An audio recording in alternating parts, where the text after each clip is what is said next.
Okay, so आपण start करूयात आता आपलं सेशन. Good evening. ठीक आहे.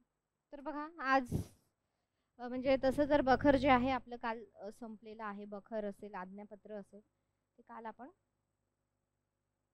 अ, जे काही आहे ते पाहिलं होतं. ठीक आहे. तर आज आपण काय विद्यार्थ्यांनी म्हटलं की मॅडम थोडंसं निराली पब्लिकेशनमधलं सुद्धा एक रिव्हिजन घ्या आमचं. काय काय मुद्दे असतील वगैरे. तर म्हणजे काय केलेलं आहे की इतर जे सोर्स आहे बखरीचे, जसं की उदाहरणार्थ ल रा नसीराबादकर यांचं जे काही मध्ययुगीन वाङ्मयाचा इतिहास नावाचं जे काही पुस्तक आहे, तर त्या पुस्तकातून म्हणजे आपण बखरीचा संदर्भ बघितला. त्याच्यानंतर हेरवाडकर असतील, राजवाडे असतील, जे काही वेगवेगळे अभ्यासक आहे एकंदरीत त्यांच्यासुद्धा आपण याच्यातून जे काही आहे हे बखर प्रकरण जे काही आहे तर एक घ्यायचं आपण म्हणजे ठरवलेलं आहे. ठीक आहे. आता निराली पब्लिकेशनमध्ये काय केलं की जे बखरी संदर्भातले जे काही पुस्तकं आहेत तर त्या पुस्तकाचा जो काही थोडा थोडा भाग आहे तो भाग याच्यामध्ये घेण्याचा प्रयत्न केलेला आहे. ठीक आहे. म्हणजे महत्त्वाचा भाग त्यांनी घेतलेला आहे आणि मग याच्यामध्ये जे नाही आलं ते आपण बाकीच्या पुस्तकातून सुद्धा घेण्याचा प्रयत्न केलेला आहे. त्याच्यातून जे काही आहे नोट्स लिहून घेण्याचा प्रयत्न केलेला आहे. ठीक आहे. तर बघा आता आपण एक थोडंसं निराली पब्लिकेशनमधलं पण म्हणजे तुम्हाला जर सोर्स पाहिजे असेल तर विशाल राठोड पुस्तक घेतलं का तुम्ही निराली पब्लिकेशनचं? तर याच्यामध्ये सगळ्यांनी पॉईंट्स काढायचे आणि त्याच्या मागे काही प्रश्न सुद्धा दिलेले आहेत उजळणी म्हणून. आणि बालभारती नावाचं आय थिंक एक दुसरं पुस्तक सुद्धा येतं ज्याच्यामध्ये तुम्ही उजळणी साठी तुम्हाला प्रश्न दिलेले आहेत त्या टॉपिकवर. तर मग तुमचं समजा आता बखर कंप्लीट झालं, उदाहरणार्थ समजा आज्ञापत्र कंप्लीट झालं, तर तुम्ही काय करू शकता की तेवढा भाग तुम्ही लगेच सोडवून घ्यायचा. किंवा मग दुसरी एक पद्धत अशी आहे की प्रश्न जे काही आहेत तर त्याचं आपण ते घेणार आहोत की लिहून काढा वगैरे सगळ्या ह्या गोष्टी. ठीक आहे. तर बघा सभासद बखराचं याच्यामध्ये आपण थोडंसं काल पाहिलं की काय काय आलेलं आहे. ठीक आहे. ह्या व्यतिरिक्त तुम्हाला काही आहे का अजून की कुठल्या गोष्टी घ्यायच्या आहे किंवा नाही घ्यायच्या आहे वगैरे असं सांगता येईल का अजून? सांगा.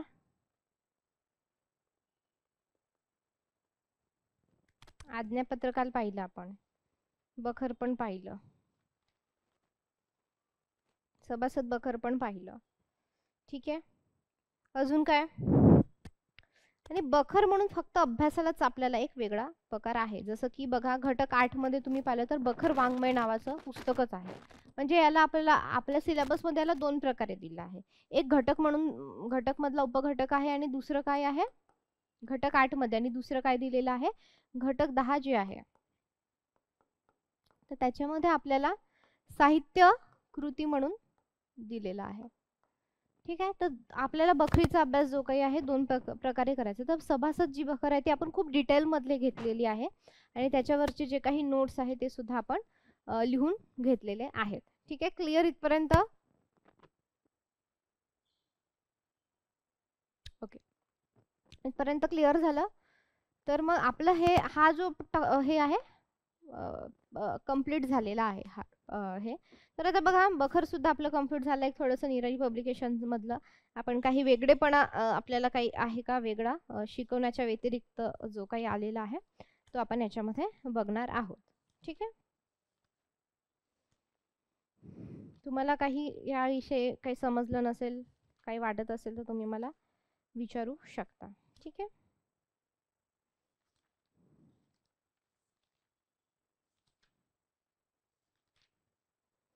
ओके.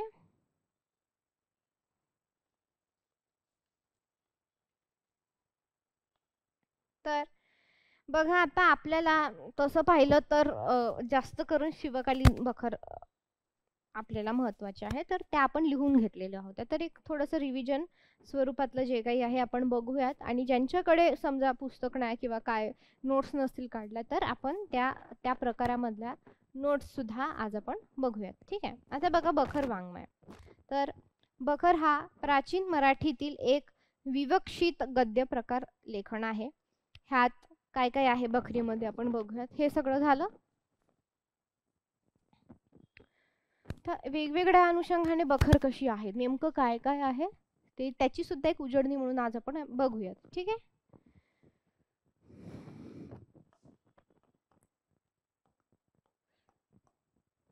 काय काय आहे युद्ध वगैरे आपल्याला ते सगळं माहीतच आहे. त्या काय दिलेलं आहे बघा. नोट्स काढताना तुम्ही वेगवेगळ्या फॉर्मॅटचा सुद्धा वापर करू शकता. उलट तुम्ही जेवढं पिक्चोरियल फॉर्मॅटमध्ये काढणार, पिक्चोरियल म्हणजे काय की एका डायग्राम फॉर्मॅटमध्ये तुम्ही जेवढं काढाल तेवढं ते तुमच्यासाठी काय होणार आहे, महत्त्वपूर्ण ठरणार आहे.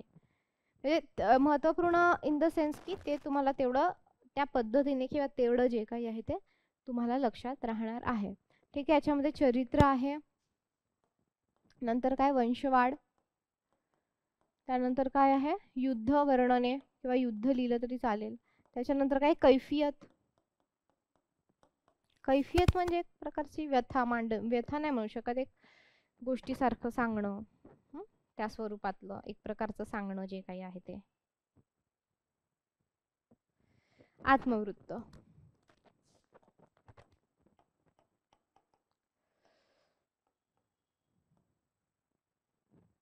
ठीक आहे. तर हे आपल्याला एक प्रकारचा मराठ्यांचा इतिहास, मग त्याच्यामध्ये युद्ध हे सगळं आलं, पण हे मराठा लोकांशी किंवा मराठ्यांशी जास्त संबंधित आहे. पण हे बखर जे काही नाव आहे तर ते स्वतः बखर लेखनकारांनी दिले, संशोधक संपादकांनी दिले. म्हणजे नेमकं कोणी दिले, ज्यांनी बखर लिहिली त्यांनी दिले की कोणी लिहिले आपल्याला माहित नाही, पण बखर हा शब्द जो काही आहे खबर या शब्दावरून आलेला आहे. ठीक आहे. पण ह्या प्रकारच्या लेखनाला बखर म्हणून समजले जात असावे असं दिसते. आता जे ग्रँट डफ आहे, तर ग्रँट डफ यांनी काय लिहिलेलं आहे आपण मागं पाहिलेलं आहे. ग्रँट डफनी काय लिहिलेलं आहे,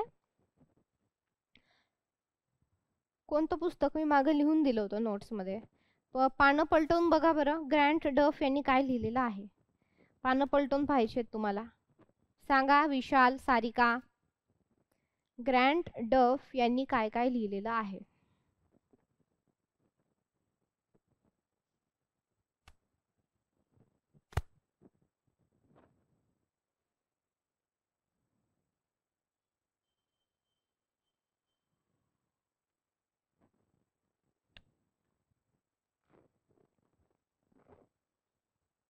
ग्रँट डफ.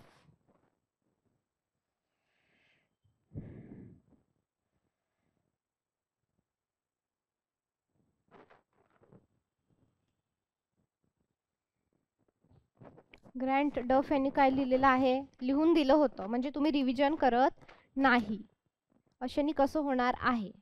ग्रँट डफनी काय लिहिलं, मराठ्यांचा इतिहास नावाचं पुस्तक लिहिलं आणि त्याचा नंतर अनुवाद जे काही आहे केपेन यांनी केलेला आहे, हे आपल्याला माहित पाहिजे.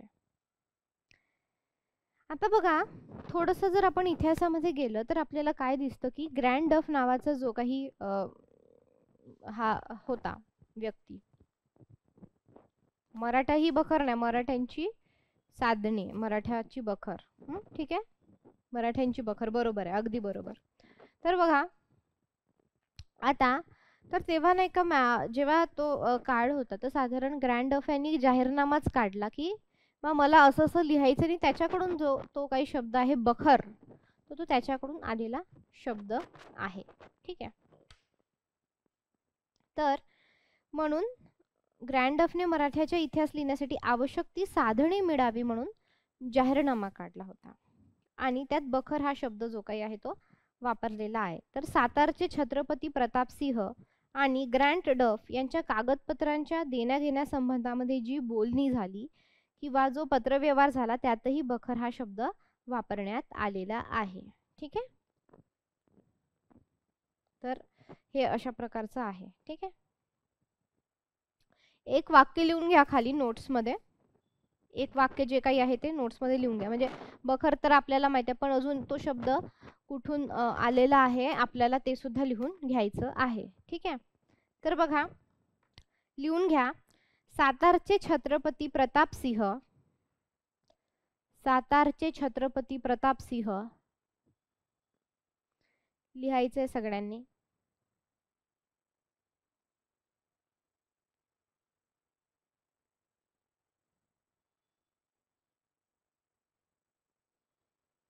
सातारचे छत्रपती सातार म्हणजे सातारा, सातारचे छत्रपती प्रतापसिंह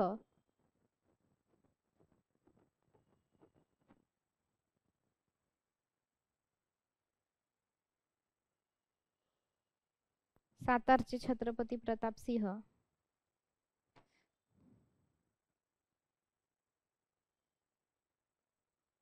सातारचे छत्रपती प्रतापसिंह आणि ग्रँट डफ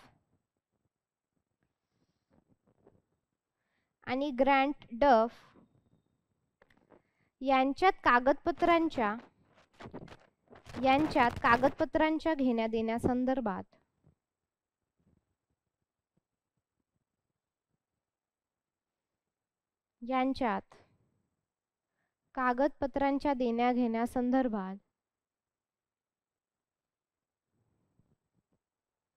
जी बोलणी जो पत्रव्यवहार झाला त्यामध्ये बखर हा शब्द वापरण्यात आलेला आहे. ठीक आहे. तर सातारचे प्रतापसिंह आणि ग्रँट डफ यांच्यामध्ये जे काही बोलणं कागदपत्रांचं हे झालं तर तिथं सुद्धा बखर हा शब्द वापरण्यात आलेला होता. ठीक आहे. तर आता बखर शब्दाच्या अनेक व्युत्पत्ती, जेव्हा व्युत्पत्ती हा शब्द येतो, व्युत्पत्तीचा अर्थ होतो की त्याची निर्मिती किंवा त्याची उत्पत्ती जे काही आहे म्हणजे कशा शब्दावरून झाली. तर फारशी तवारीखांवरून बखरी लिहिल्या गेल्या आणि तवारीखात बखर असते म्हणून खबर शब्दाच्या वर्णविभारास बखर ऐतिहासिक प्रस्तावना जे काही आहे अशी विका राजवाडे यांनी प्रस्तावना केली, त्याच्यात लिहिण्यात हे आलेलं आहे. तर आता आपल्याकडे बघा, प्रथम पत्रलेखनामध्ये प्रथम क्षेम व कुशल हा जो काही शब्द वापरला जायचा आधी, तर त्याच अर्थाने फारशीमध्ये बिलखेर किंवा बिखेर असा शब्द वापरायचे. म्हणजे आता उदाहरण सोप्या शब्दात सांगायचं झालं तर बघा, आपण काय फारसी पत्र लिहत नाही, मोबाईल आहे, व्हॉट्सअप आहे, ईमेल आहे, बऱ्याच गोष्टी आहे. पण काही ठिकाणी कमी जास्त काय प्रमाणात होईना पत्रव्यवहार चालतो किंवा आधी खूप जास्त चालायचा. म्हणजे मोबाईल येण्याच्या काळाच्या अगोदर किंवा जेव्हा आपल्याकडे जो कीपॅड फोन होता, छोटा डब्बा फोन, तर त्या काळात सुद्धा चालायचं. तर किंवा आपण जनरली आपल्याला शाळेमध्ये शिकवलंय की पत्र कसं लिहायचं. तर बघा, तर आपण पत्र कसं लिहितो की महोदय, प्रति जे काही आहे, मग साण, विवी वगैरे, मग परत विषय किंवा म्हणजे ते डिपेंड करतं तुम्ही कसं पत्र लिहिता. जर तुम्ही घरच्यांसाठी, नातेवाईकांसाठी लिहित असेल तर त्याचा जो काही नमुना असतो किंवा त्याचा जे काही फॉर्मॅट असतो तो वेगळा असतो. आणि जर तुम्ही ऑफिशियल एक औपचारिक जर पत्र लिहत आहेत तर त्याचं खूप वेगळ्या प्रकारे ते असतं. तर मग आपल्याला माहिती आहे त्याची सुरुवात कशी, मग खाली आपला विश्वासू, आपला प्रिय जे काही आहे. तर मग आधी सुद्धा त्या काळात त्या पत्रांमध्ये सुद्धा असा मायना जो काही आहे तो होता. मग फारसी पत्रांमध्ये होता, मग मराठी पत्रांमध्ये होता, अशा प्रकारे जे काही आहे ते. तर आता आपल्याला एक पुस्तक जे काही आहे ते लिहून घ्यायचं आहे. ठीक आहे. लिहा, प्राचीन मराठी गद्य. प्राचीन मराठी गद्य. प्राचीन मराठी गद्य.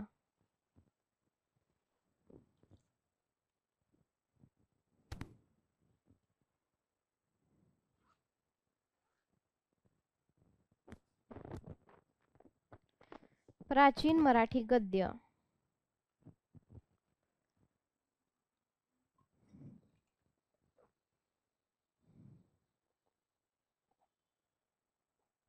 प्रेरणा व प्रवृत्ती. प्रेरणा व प्रवृत्ती श्री र कुलकर्णी. श्री र कुलकर्णी.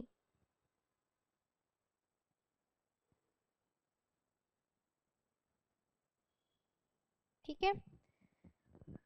तर फक्त आता मी जे काही लिहून देणार आहे म्हणजे आपण आधी लिहिलेलं होतं, आपण आज उजळणी करणार आणि आजपासून बखर आज्ञापत्र संपणार आहे. ठीक आहे.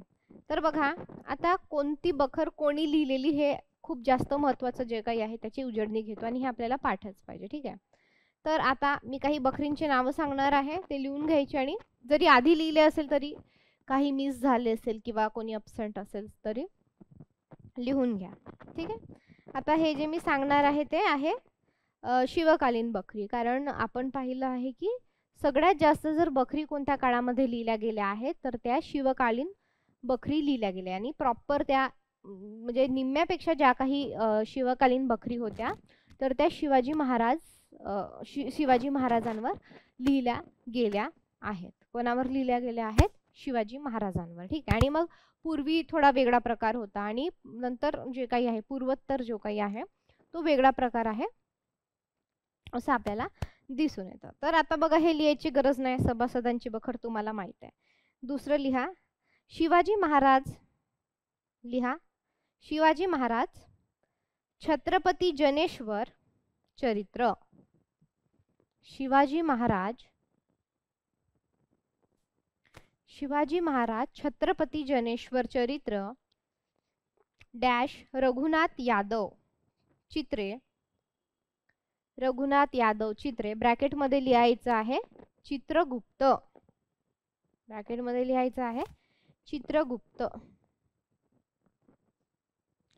म्हणजेच काय चित्रगुप्त ब्रॅकेट मध्ये का? कारण रघुनाथ यादव यांना चित्रगुप्त असं नावाने सुद्धा ओळखला जायचं म्हणून चित्रगुप्त. म्हणजे ऑप्शन मध्ये समजा तुम्हाला रघुनाथ चित्रे किंवा चित्रगुप्त आलं तरी दोन्हीही काय आहे एकच नावाने आहे हे आपल्याला कळायला पाहिजे. काय शिवाजी महाराज छत्रपती जनेश्वर चरित्र रघुनाथ यादव चित्रे चित्रगुप्त. ठीक आहे. नंतर लिहा नेक्स्ट शिवदिग्विजय. शिवदिग्विजय खंडोबल्लाळ चिटणीस. खंडोबल्लाळ चिटणीस. शिवदिग्विजय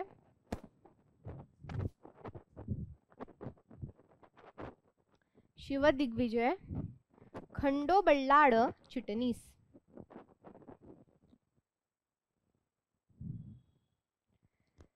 त्यानंतर लिहायचं आहे नेक्स्ट शिवप्रताप. आता शिवप्रताप कोणी लिहिलेला म्हणजे अद्यापही ते माहित नाहीये. ठीक आहे. तर शिवप्रताप नावाची बखर आहे. ठीक आहे. शिवप्रताप. ठीक आहे. त्याच्यानंतर लिहायचं आहे श्री शिवछत्रपतींचे सप्त प्रकरणात्मक चरित्र. श्री शिवछत्रपतींचे सप्त प्रकरणात्मक चरित्र.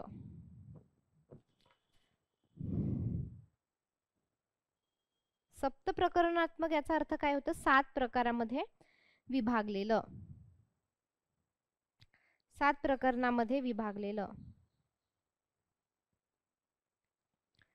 हे कोणी लिहिलं आहे? मल्हार रामराव चिटणीस.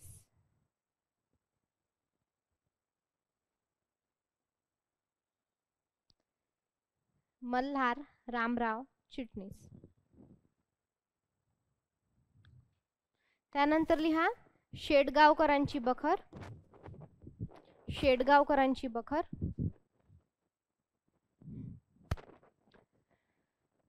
तर बघा आता की म्हणजे आपल्या इकडं कसं म्हणजे आत्ताची जी काही बुक्स किंवा ग्रंथ किंवा काय येतात तर त्याच्यामध्ये कसं असतं की ज्या विषयासंदर्भात ते पुस्तक असतं त्याचं नाव असतं आणि मग खाली लेखकांचं नाव असतं.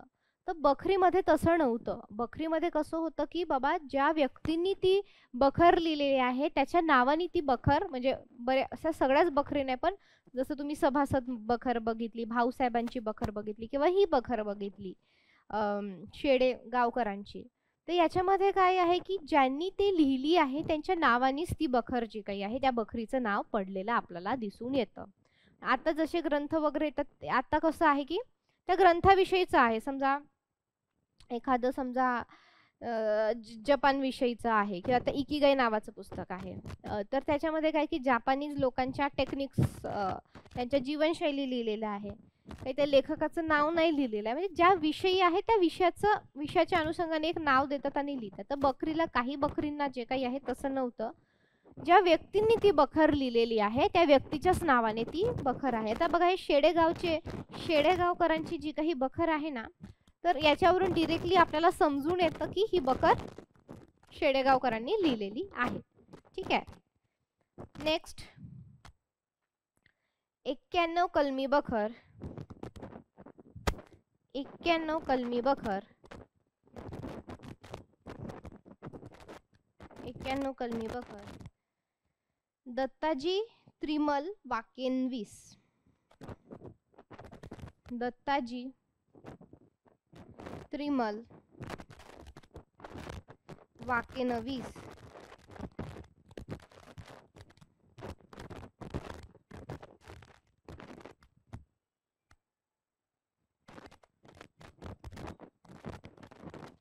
ठीक आहे. तर आता बखर वाङ्मयाचं जे काही स्वरूप आहे आणि त्या प्रकारची जी काही वैशिष्ट्ये आहे ती आपण आता बघणार. त्याची जी उजळणी आहे ती करणार आहोत आणि ज्याला जसं जसं वाटेल तसं तसं थांबवून त्यांनी लिहिलेली हे बघूयात आपण. ठीक आहे.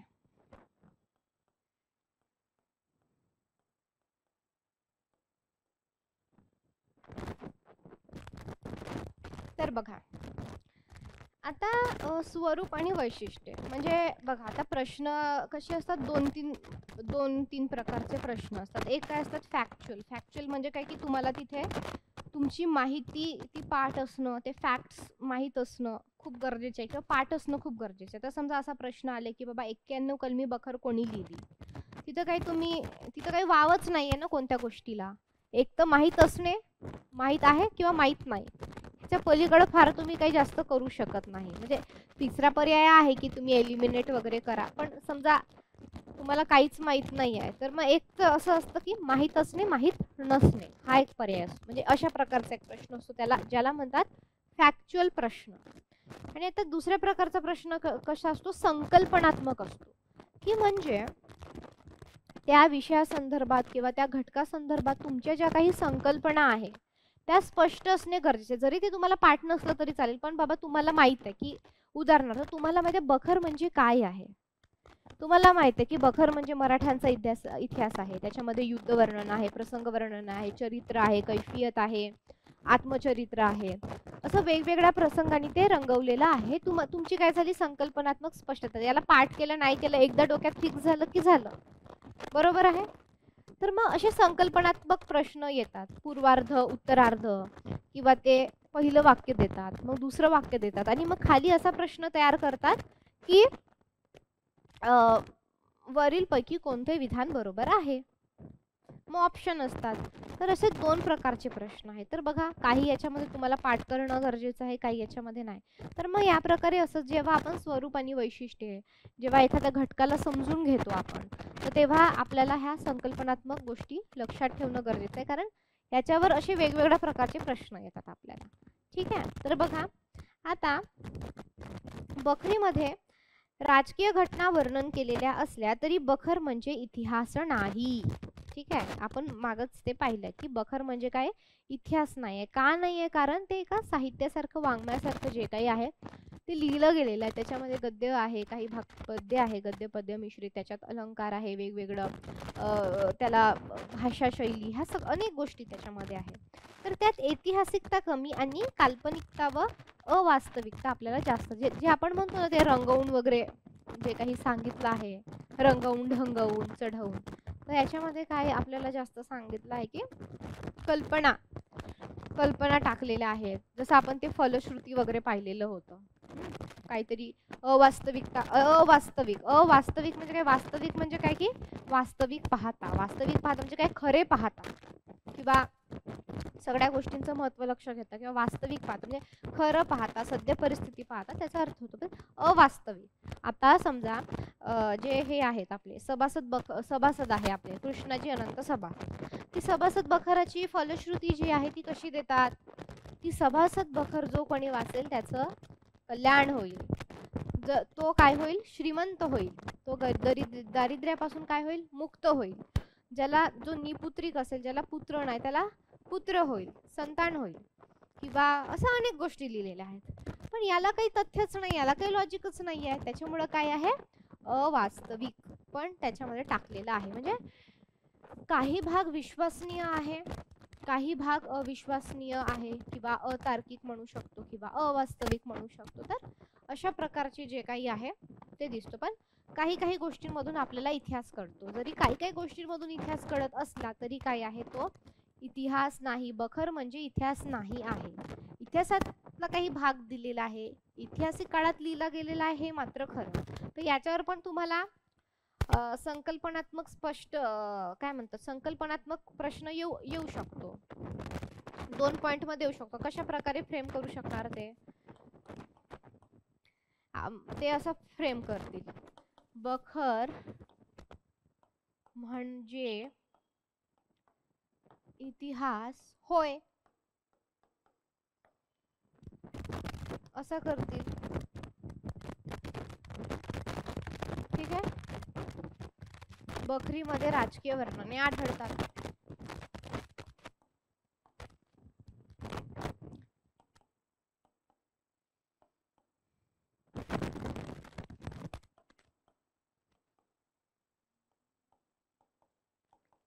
ठीक आहे.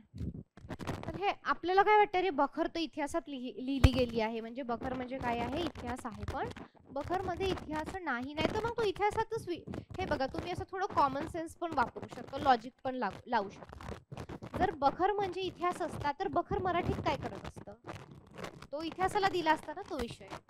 जसे इतिहासामध्ये प्राचीन भारताचा इतिहास, मध्ययुगीन भारत, राजा, मुघल काळ, बहामनी काळ, राजघराण्यांचा इतिहास दिलेला आहे. हा बखर जाऊन तिकडे बसला असता ना, तो मराठीत कशाला आला असता. हे सुद्धा म्हणजे असं लॉजिक पण तुम्ही हे आता लॉजिक डेव्हलप करायला वेळ लागेल, पण अगदी माहित नाही तर तुम्ही अशा प्रकारचे लॉजिकने सुद्धा सोडवू शकता बरं का प्रश्न. तर बखर जर इतिहासच असतात तर मराठीत त्यांनी काय केलं. तर बखरीमध्ये राजकीय वर्णने आढळतात, हे बरोबर आहे. ठीक आहे. तर हे काही चूक आहे. तर मग अशा प्रकारे तुम्हाला 2 विधानं देणार आणि म्हणणार की वरील पैकी कोणते विधान बरोबर आहे. ठीक आहे. तर हे तुम्हाला संकल्पनात्मक तुमची काय पाहिजे, याच्यासाठी स्पष्टता जी काही आहे ती महत्त्वाची ठरते. प्रश्नही पाहू आज आपण. ठीक आहे. आता बघा, बहुतेक बखरी ज्या काही राजाच्या आज्ञांवरून, त्यांच्या मालकांच्या आज्ञावरून लिहिल्या आहेत आणि ते लिहिणारे जे काही बखर ज्यांनी लिहिलेलं होते तर त्यांना पगार पण मिळायचा. ठीक आहे. ते म्हणायचे का तुम्ही लिहा बाबा, पोवाडे लिहा, बखरी लिहा, पगार देतो. म्हणून स्वाभाविकपणे काय केलेलं आहे की त्या मालकाचा, राजाचा फाजील गौरव आणि पराक्रम वर्णन सुद्धा केलेला असतो. म्हणजे आता उदाहरणार्थ, म्हणजे एक मानवी स्वभाव, समजा एखादी व्यक्ती आपल्या कोणाकडे तरी कामाला आहे. ठीक आहे. मनातून त्या व्यक्तीचा किती राग येत असला तरी तो त्याच्या समोर काय करणार आहे, वाहवाच करणार आहे. बरोबर आहे की वाहवाच करणार आहे की बाबा खूप छान आहे किंवा असं आहे तसं आहे. मनात जरी काही कपट असेल, राग असेल, कारण त्याला माहिती आहे की हा व्यक्ती आपल्याला काय करणार आहे, नोकरी आहे बाबा आपली इथे आणि आपल्याला याच्याकडून पैसे मिळतो. आपण काय याच्याबद्दल उलट सुलट नाही लिहू शकत का हा राजा वाईट आहे, माझा जो मालक आहे तो वाईट आहे. मग तो काय करणार, काढून टाकणार त्याला. तर मग त्याच्यामुळं काय म्हटलं की बखरीमध्ये काय केलेलं आहे का, फाजील गौरव आणि जो काही आहे पराक्रम, म्हणजे नको असलेला पराक्रम किंवा चुकीचा पराक्रम किंवा असं झाडावर चढवणे जे आपण म्हणतो ना, हरभऱ्याच्या झाडावर चढवणे, तर तशा प्रकार जे काही आहे ते बखरीमध्ये झालेले आहे. त्याचं कारणच असं होतं की ज्यांना कोणाला बखरी द्यायला सांगितलं तर ते ठेवलेले होते, म्हणजे पगार देऊन की बाबा हे पगार घ्या आणि तुम्ही लिहा. ठीक आहे. तर एकूण हे बखर वाङ्मय जे काही स्वयंप्रेरित नसून परप्रेरित असल्यामुळे त्याच्यामध्ये अतिशयोक्ती आणि कल्पना विलास सुद्धा आढळतो. आता स्वयंप्रेरित आणि परप्रेरित याचा अर्थ काय की स्वयंप्रेरित म्हणजे स्वतःच्या प्रेरणेतून आलेला. तर समजा फॉर एक्झाम्पल, जसं मी तुम्हाला नेहमी एक उदाहरण देते की 2 व्यक्ती आहे. एक व्यक्ती समजा गेला झोपडपट्टीमध्ये, त्याला असं वाटलं की बाबा मी ते वर्णन लिहून काढावं, माझ्या कथेमध्ये लिहावं, माझ्या कवितेमध्ये लिहावं, माझ्या कादंबरीमध्ये लिहावं किंवा काहीतरी न्यूजपेपरमध्ये त्याचं वृत्तांत लिहावं. तर हे कसं आहे, स्वतःहून वाटणे, स्वतःहून वाटलं, त्याचं काही म्हणजे त्याला हे नाही, त्याची प्रेरणा वेगवेगळ्या असू शकतात. अजून त्याला असं वाटत असेल की बाबा मला फक्त लिहायचंय, जस्ट मोकळं व्हायचंय. दुसऱ्याला असं वाटायचं की मला लिहायचंय कारण मला भविष्यात एक छान कवी बनायचंय. तिसऱ्याला वाटतं की मला लिहायचंय कारण मी न्यूजपेपरला देणार, ते माझं छापून येणार. चौथ्याला वाटणार की हे एक कॉम्पिटिशन असणार आहे, त्या कॉम्पिटिशनसाठी. म्हणजे एक स्वतःहून त्या व्यक्तीला वाटणं. आणि परप्रेरणा म्हणजे काय की दुसऱ्यांनी सांगितलं बाबा की तू हे कर. आता समजा बऱ्याचदा आई वडील काय करतात, आपल्या मुलांना आमिष दाखवतात की तू पास झाला तर मग मी तुला छान सायकल घेऊन देणार, तू पास झाला तर मी तुला मोबाईल घेऊन देणार. आणि त्या मुलांना अभ्यास करायची तशी इच्छा नसते एवढी, पण ती गोष्ट आवडते म्हणून किंवा ती गोष्ट आपल्याला मिळेल त्या प्रेरणेतून मग ती काय करतात, अभ्यास करतात. म्हणजे इतरांची त्याला म्हणतात परप्रेरित किंवा परप्रेरणेतून. म्हणजे दुसऱ्यांना वाटतं की बाबा आपल्या मुलांना, म्हणजे वडिलांना किंवा आईला वाटतं आपल्या मुलांनी चांगला अभ्यास करून पास व्हावी, ही त्यांची प्रेरणा आहे किंवा त्यांना ते पाहिजे. मुलाला पाहिजे का, मुलाला अभ्यास कंटाळवाणा वाटतो, नकोसा वाटतो, पण आई वडिलांना वाटतं. मग त्याला काय आवडतं, त्याला बायसिकल आवडते, त्याला मोबाईल आवडतो, मग ठीक आहे बाबा असं नाही तर तसं तरी मला भेटणार आहे म्हणून तो करतो. तर हा फरक झाला स्वयंप्रेरणेमधला आणि परप्रेरणेमधला. ठीक आहे. तर त्याच्यामुळं बखरीचं कसं होतं की ते परप्रेरणित होतं. राजांनी सांगितलेलं आहे, मालकांनी सांगितलंय म्हणून लिहिलं. त्यांनी स्वतःच्या मनाने लिहिले का नाही, त्यांना पगार मिळत होता आणि दुसऱ्यांनी सांगितलं म्हणून लिहिलं. त्याच्यामुळं काय की कल्पना विलास म्हणजे काहीतरी कल्पनेतून सुद्धा रंगवून चढवून आपल्या मनाने लिहिलेलं. आणि अतिशयोक्ती म्हणजे जास्तपणा. जे काही म्हणजे आता काही लोक असतात जे खूप असं भरभरून तारीफ करतात की जे इतकी पण खरी नसते. आता उदाहरणार्थ समजा कोणी कोणाच्या घरी जेवायला गेलेत उदाहरण, आणि ठीक आहे म्हणजे नॉर्मल जेवण आहे, समजा जसं रेग्युलर घरी जेवण बनतं त्या पद्धतीचं जेवण आहे. आणि तर काही जण खूपच टेस्टी झालं, मग माझ्या जिभेला कसं पाणी सुटलं आणि मग डोक्यातच गेलं आणि मी असं जेवण कधी जेवलंच नाही आयुष्यात. ते असं खूप काय काय बडवून चढवून, म्हणजे ज्याच्यामध्ये काहीच तथ्य नाही, तर त्याला काय म्हणतात अतिशयोक्ती, म्हणजे जास्तीच एकदम ह्या पद्धतीचं. ठीक आहे.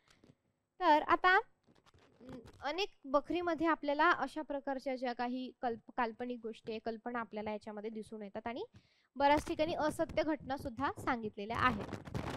आता बखरकार जो आहे, तर हा कोणतीही घटना जो काही आहे तो प्रत्यक्ष पाहणारा साक्षीदार नसतो, म्हणून त्यातले स्थळ, काळ, व्यक्तिविषयक उल्लेख अनेकदा चुकीचे असतात. म्हणजे बऱ्याचदा असंही झालेलं असतं की बाबा आता समजा कुठेतरी युद्ध झालं, मग त्या युद्धातल्या व्यक्तीने येऊन सांगितलं किंवा त्या गावाच्या त्या युद्धाच्या जवळ राहणाऱ्या व्यक्तीने येऊन सांगितलं की बाबा असं असं झालं, मग तो कुठं शहानिशा करणार, मग त्या पद्धतीने लिहिलेलं सुद्धा बऱ्याचदा असतं. आता बघा इथे एक अजून लक्षात घ्यायचं की जसं आपण पाहिलं की बखर म्हणजे इतिहास नाही, त्याच पद्धतीने काय आहे की बखरीकार म्हणजे इतिहासकार नाही. कारण इतिहासाचं काम काय असतं, सत्य शोधणं, संशोधन करणं, मग लिहिणं. ठीक आहे. आता समजा मला म्हणजे बघा आता लिहिणं पण दोन प्रकारचं असतं. आपण म्हणतो ना फ्रिक्शनल, नॉन फ्रिक्शनल. काही गोष्टी अशा कल्पनेने लिहिलेल्या असतात. बाबा एक गाव होतं, मग असं झालं, ते कादंबरी प्रकारामध्ये खूप येतं, कथेमध्ये येतं. ठीक आहे. तर बाबूराव बागुलची आपण कथा जसंच्या तसं घडलं का नाही, तशा सारखं घडलं किंवा त्याचा तो आधार आहे, पण ते तसंच्या तसं सेम घडलेलं आहे का नाही, तो त्याचा आधार आहे, त्याच्यापेक्षा जास्त घडलंय, कमी घडलंय, पण एकदम जसंच्या तसं तीच नावं वगैरे असं नाहीये. बरोबर आहे. तो एक आधार असतो कधी कधी. तर त्यामुळे काय आहे की ह्या पद्धतीने जो इतिहासकार असतो त्याचं कामच असतं की एक संशोधनात्मक लिहिणं, सत्य काय त्याचा उलगडा करणं. समजा आता एखादं माहितीपर पुस्तक आहे, समजा मला एका योजनेची माहिती देणारं पुस्तक काढायचं आहे, किंवा मला असं पुस्तक काढायचंय की बाबा एसीचा शोध कसा लागला, तर मी असं काही पण काल्पनिक लिहून चालणार आहे का? एक देवदूत होता, पण त्यांनी माझ्या हातात एक यान दिलं आणि मग मी त्याचा एसी बनवला, असं आपण नाही करू शकणार. तर त्याला मला काय तथ्य, माहिती, संशोधन करावं लागेल, वेगवेगळ्या लोकांना भेटावं लागेल, वेगवेगळ्या प्रकारची जी काही आहे ती पुस्तकं जमा करावी लागेल, वैज्ञानिकांना भेटणार आणि मग ती मी लिहिणार. तर त्याच्यामुळं काय की बखरकार जो काही इतिहासकार नाही, कारण इतिहासकार जो असतो तो संशोधन करतो, सत्य हे करतो. तर बखरकाराला काही सत्य शोधणे, संशोधन करायची गरज नाही, त्याला फक्त जसं सांगेल ऐकायचं, लिहायचं, बढवून चढवून सगळ्या प्रकारे लिहायचं. केवळ स्मरणशक्ती, दंतकथा व एकूण माहिती याच्यावर भिस्त ठेवून वर्णन करीत जातो. जसं मी सांगितल्याप्रमाणे की कोणीतरी काहीतरी सांगितलेलं आहे, कुठून तरी काहीतरी माहीत झालेलं आहे आणि तशा प्रकारे जे काही आहे ते प्रसंग वर्णन केलेला आहे. आता बघा सगळ्याच्या सगळ्या बखरी खोट्या आणि काहीतरी कल्पना विलास असंही नाहीये. ठीक आहे. काही भाग खरा आहे, काही भाग खोटा आहे, काही भागामध्ये अतिशयोक्ती आहे, काही भागांमध्ये कल्पनाविलास आहे. तर अशा प्रकारचा सगळ्या प्रकारचा परिपाक जो काही आहे, तर हा परिपाक आपल्याला बखरीमध्ये पाहायला मिळतो. ठीक आहे, क्लिअर?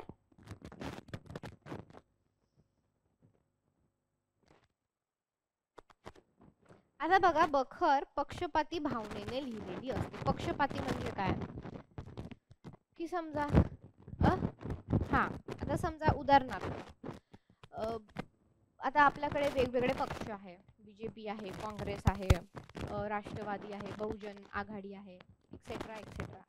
तर मग आपल्याला माहिती आहे की शेवटी काय आहे, सगळे पक्ष जनतेसाठी काम करतात. फक्त अजेंडे जे काही आहे प्रत्येक पक्षाचे वेगवेगळे असतात. कोणाचे काय अजेंडे असते, कोणाचे काय अजेंडा असतात. तर समजा आता त्याच्यामध्ये आपण असं एक व्यक्ती नेमून दिलेला आहे की बाबा तू राष्ट्रवादीचं लिहिणार आहेस, तू वंचितचं लिहिणार आहे, तू काँग्रेसचं लिहिणार आहे आणि तू बीजेपीचं लिहिणार आहे. तर ते अर्थातच त्यांचंच चांगलं लिहिणार आहे आणि इतरांना काय करणार आहे, ते विरोधी भावनेतून लिहिणार आहे. कारण काय, त्यांना त्याच्यासाठीच ठेवलं गेलेलं आहे, त्यांना त्याचाच पगार मिळाला. तर बखरीकरांचं सुद्धा असंच होतं. काय होतं की ते जे ज्या राजांकडे होते, ज्या मालकांकडे होते, त्याच्याविषयी गुणगौरव आणि दुसऱ्यांविषयी काहीतरी चुकीचं लिहिणं, अशा प्रकारे जो काही पक्षपातपणा आहे, भेदभावपणा आहे, आपल्याला त्याच्यामध्ये दिसून येतं. आता बघा, तर हे सगळं जरी असलं तरी काय आहे, त्याचं वाङ्मय म्हणून एक वेगळं स्थान आहे बखरचं. बखर वाङ्मयात अशा उणिवा असल्या तरी इतिहास संशोधनाच्या दृष्टीने त्यांना फार महत्त्वाचे स्थान आहे. कारण ते तत्कालीन समाजशास्त्रीय आणि ऐतिहासिक संशोधनाचे एक साधन आहे. बघा, आता कुठलं पण एखादं वाङ्मय म्हणा किंवा साहित्य येतं तेव्हा काय होतं तेव्हा की बाकीच्या गोष्टी तर आपल्याला माहीत होतातच, पण त्याचबरोबर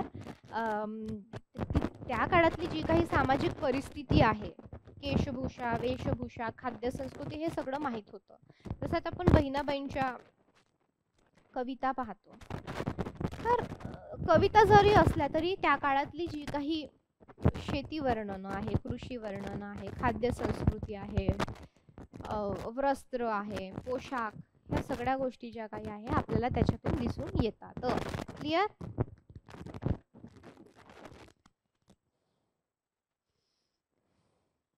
ह्या पद्धतीने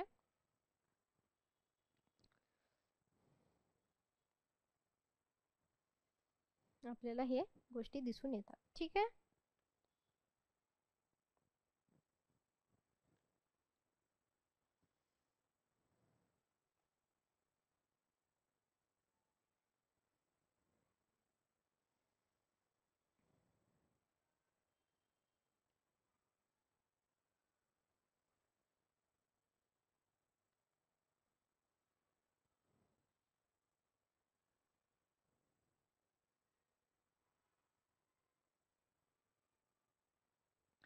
आता आपल्याला लिहायचं आहे. काल आपण काही लिहिलं, जे जे तुम्ही काल लिहिलं ते परत लिहायची गरज नाही. त्याच्यामध्ये ज्या गोष्टी जे नाही आहेत नावं ते तुम्ही लिहा आता. पेशवेकालीन बखरी, नेक्स्ट हेडिंग टाकायचे, पेशवेकालीन बखरी.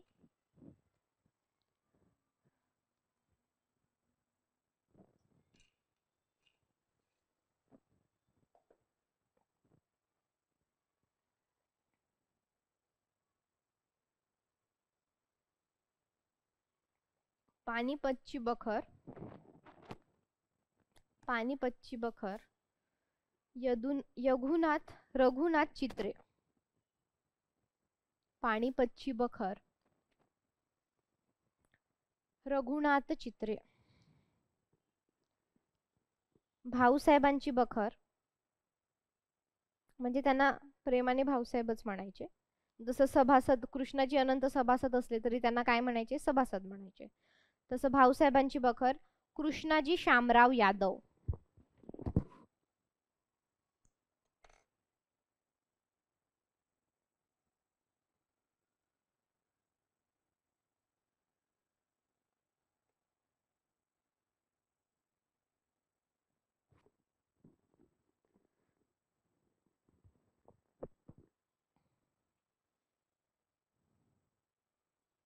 तर साष्टी म्हणजे काय, काल सांगितलं. साष्टी म्हणजे कोणते ठिकाण?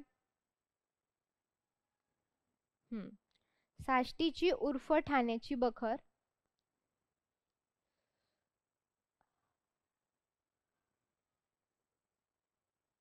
1737 ते 1739.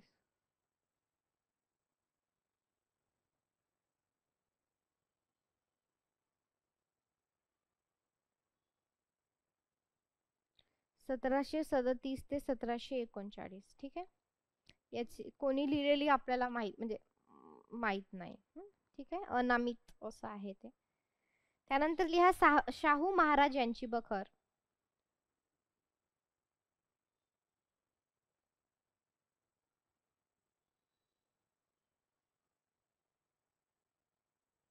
गोविंदराव खंडेराव चिटणीस.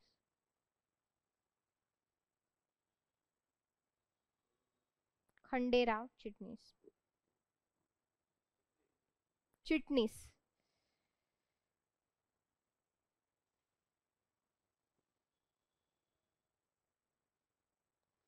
पेशव्यांची बखर सोहणी.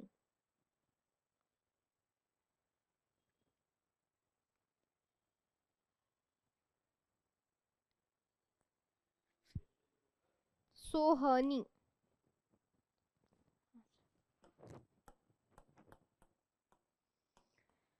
पेशव्यांची बखर सोहणी. ठीक आहे. त्यानंतर लिहा मराठ्यांची बखर. मराठ्यांची बखर ग्रँट डफ. ग्रँट डफ.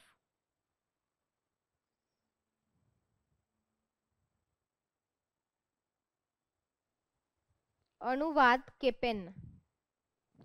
अनुवाद केपेन. केपन. केपन केपेन असंही दोन्ही म्हणतात. केपेन. ठीक आहे. त्याचं नाव डेव्हिड केपेन आहे, पण त्याला केपेट. आता हे म्हणजे कसं अनुवादित केलेली आहे आणि ऍक्च्युली ओरिजिनल मध्ये ग्रँड डफने लिहिली. ते दोन्ही नावं आपल्याला माहित पाहिजे. त्यानंतर लिहा हरिवंशाची बखर. हरिवंशाची बखर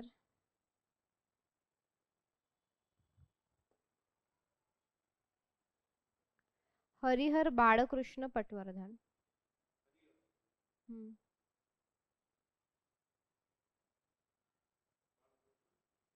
पटवर्धन.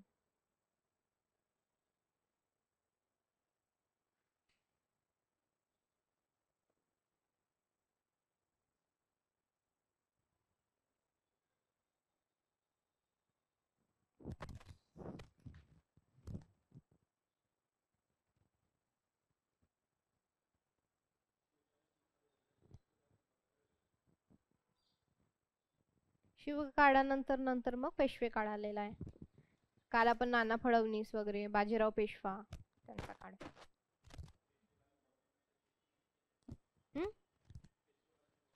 अनेक बखरी आहे, पण आपल्याला जे महत्वाचे आहे पेपरच्या दृष्टीने आपण त्या लिहितो. ठीक आहे. आता नेक्स्ट लिहायचं आहे बखर वाङ्मयाचे स्वरूप.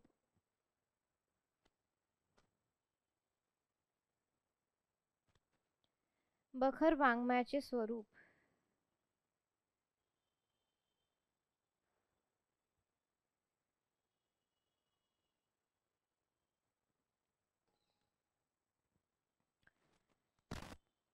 पहिले लिहायचंय पत्रलेखन संकेत. पत्रलेखन संकेत.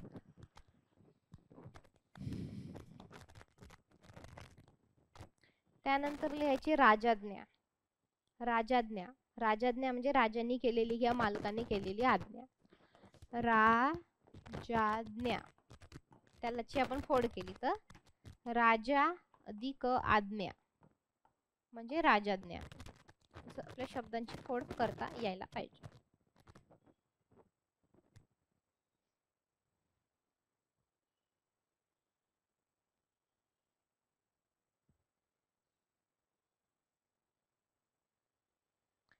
त्याच्यानंतर लिहायचे वंशावळ आणि नंतर खाली लिहायचे फलश्रुती.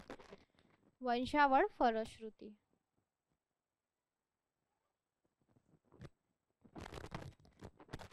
वंशावळ फलश्रुती.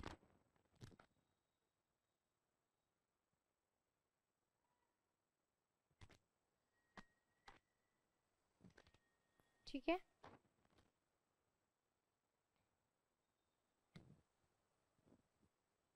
हे लक्षातच ठेवायचं आहे. गद्य पद्य मिश्रित एकच बखार आहे म काव्यतीची, बाकी कुठलीच बखार नाही. तर हे आपल्याला माहित पाहिजे. म्हणजे असे अपवादात्मक प्रश्न विचारतात आपल्याला बऱ्याचदा. ठीक आहे, कारण ते वेगळं असतं ना, थोडं वेगळ्यापणाचा प्रश्न येतो. ठीक आहे, तर हे आपल्याला वंशवाड आणि फलश्रुती माहित आहे, याच्यावर खूप चर्चा झाली आहे. तर थोडंसं आपण पत्रलेखन संकेताबद्दल आणि राजआज्ञेबद्दल बोलूयात. तर बघा, आता बखरकार जे काही असतात तर हे सरकारी दरबाराचे आश्रित किंवा कारकून पेशातील असल्यामुळे बखर लेखनाची जबाबदारी जी काही आहे त्यांच्यावर येऊन पडलेली आहे. कारण त्यांचं जे म्हणतो ना आपण, आपल्याकडे कसं आहे की एज्युकेशन नुसार तुम्हाला जॉब मिळतो, तर त्या काळामध्ये त्यांचं जे काही पेशा होता तो एक कारकून पेशा होता. सरकारी दरबार, राजाचा जो दरबार होता त्याच्यामधले आश्रित होते ते. त्यांच्यामुळे त्यांच्या काय म्हणू शकतो आपण, त्यांच्या याच्यानुसार त्यांना ते काम येऊन पडलं.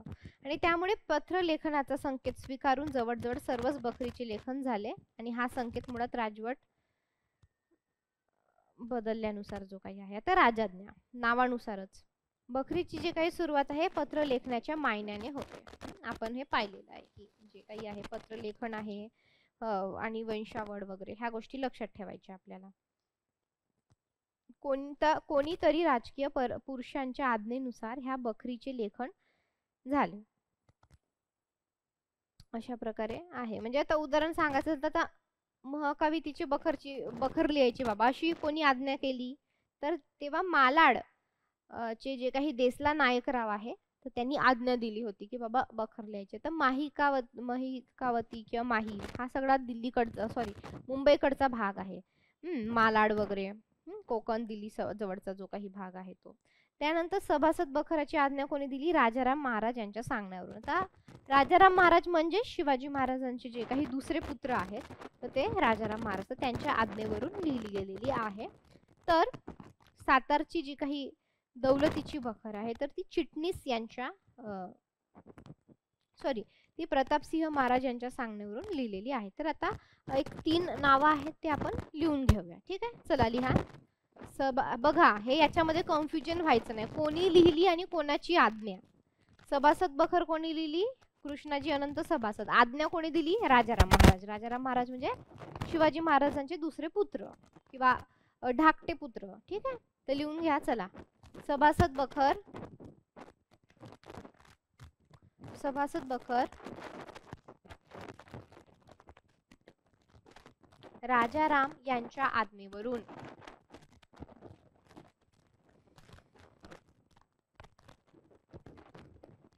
राजाराम महाराज किंवा राजाराम लिहिलं तरी चालेल. राजाराम यांच्या आज्ञेवरून. त्याच्यानंतर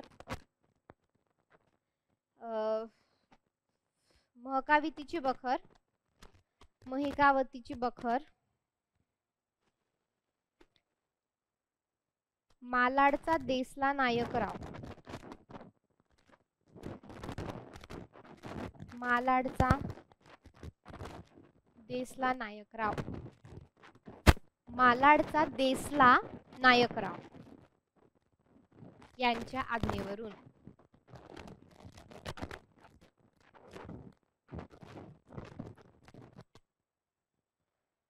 आणि सातारच्या छत्रपतीची दौलतीची बखर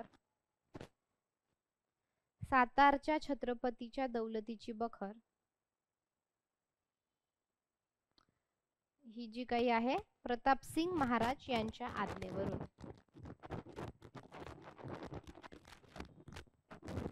प्रतापसिंग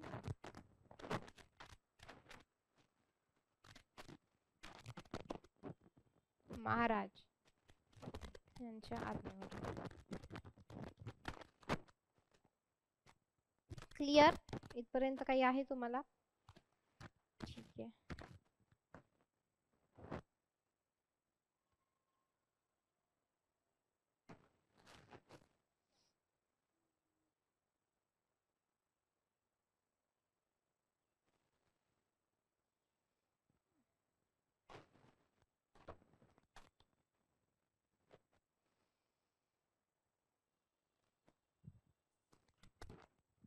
चला तर आपण आता काही प्रश्न बघूयात. ठीक आहे, जे येतील त्याची उत्तरं सांगायची आणि जे नाही येतील आपण ते पॉइंट फॉर्मॅट मध्ये लिहून घेऊ. ठीक आहे.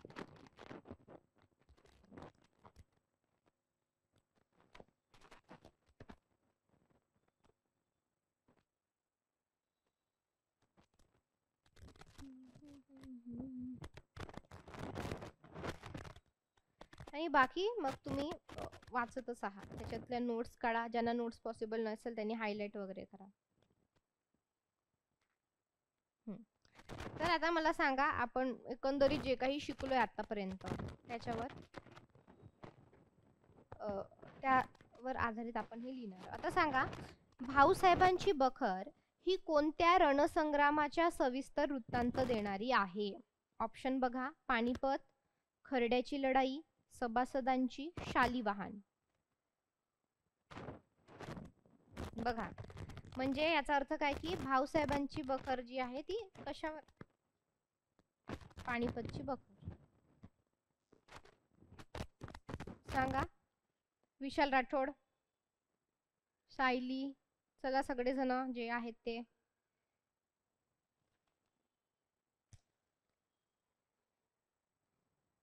काय आहे? पानिपतची बखर, बरोबर आहे. त्यानंतर नेक्स्ट क्वेश्चन बघा, सर्वात जुनी बखर म्हणून कोणती बखर ओळखली जाते? म्हणजे तुम्ही सांगा, ताण द्या. नाही, हे आधी सांगितलं. सर्वात जुनी बखर म्हणून कोणती बखर? पेशव्यांची बखर, हरिवंशाची बखर, शालिवाहनाची बखर, हनुमंत स्वामीची बखर.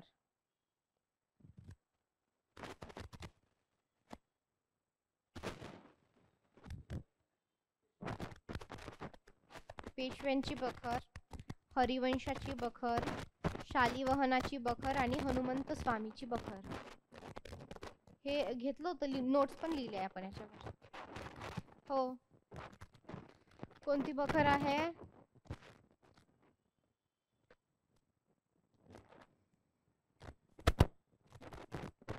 तर शालिवाहनाची बखर, शालिवाहनाची बखर जी काही आहे. लिहून घ्या, शालिवाहनाची बखर ही सर्वात जुनी बखर म्हणून ओळखली जाते. महकावितीची पण बखर जुनीच आहे, पण त्याही अगोदर जे काही आहे ते.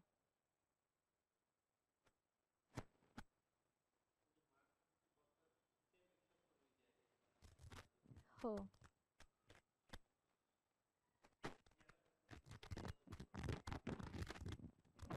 नाही तसं नाही. ती पण आहे, ती पण जुनी आहे. ती पूर्वकालीन बखर आहे ना, ती पण जुनी आहे. पण सगळ्यात जुनी जर आपल्याकडे जो डाटा आहे त्याच्यानुसार, तर ती शालिवाहनाची बखर आहे.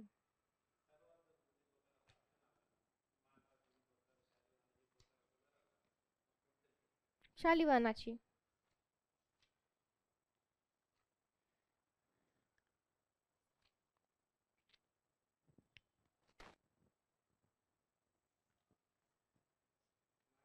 कधी कधी आपल्याला जो काही प्रश्न टॅकल करायचा असतो तो खालीलपैकी ऑप्शन मध्ये जे काही आहे त्यानुसार सुद्धा आपल्याला हे करावं लागतं. म्हणजे आपल्याला साधारण त्याचा कार्ड जो काही आहे तो आपल्याला बघावा लागतो. ठीक आहे, एकदा थोडं क्लिअर करू की ऑप्शन मधला आहे की याच्यामधला आहे म्हणून.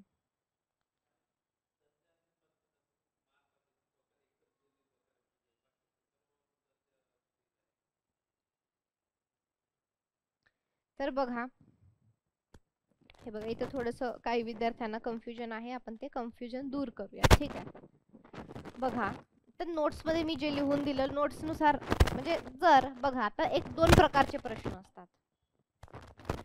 आता आपल्याकडे काय आहे? प्रश्नाचा फॉर्मॅट आहे 1, 2, 3, 4. समजा काहीतरी प्रश्न आहे आणि एक दुसरा प्रश्न आहे समजा काहीतरी.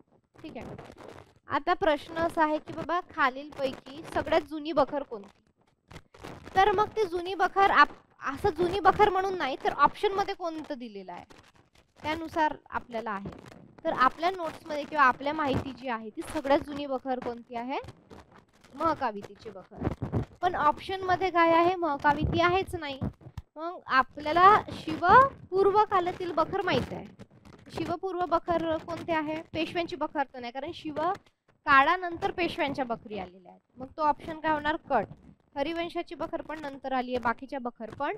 आपल्याला माहिती आहे की शालिवाहनाची जी काही बखर आहे तर ती बखर शिवपूर्वकालीन आलेली आहे. त्यानुसार काय आहे, शालिवाहनाचं जे काही ऑप्शन आहे ते बरोबर आहे, कारण तिथं ऑप्शनच नाही ना आपल्याला महकावी तिची बखर. म्हणजे बघा, निराली पब्लिकेशनचं जे काही पुस्तक आहे त्याच्यातला 8.59 8.59 नाही, सगळ्यात जुनी बखर महकावितीची बखर. सगळ्यात जुनी बखर महकावितीची बखर. पण तुमचा प्रश्न कसा आहे, त्या प्रश्नामध्ये ऑप्शन काय आहेत? आता ह्या प्रश्नामध्ये महकाविती ऑप्शनच नाही आहे. जर तुम्ही पेज नंबर 8.59 काढला तर त्याच्यामधला जो काही 39 वा प्रश्न आहे 39, तर त्याच्यामध्ये असं आपल्याला ऑप्शन नुसार जावं लागतं बऱ्याचदा. आता समजा उदाहरणार्थ काय म्हणू शकतो आपण,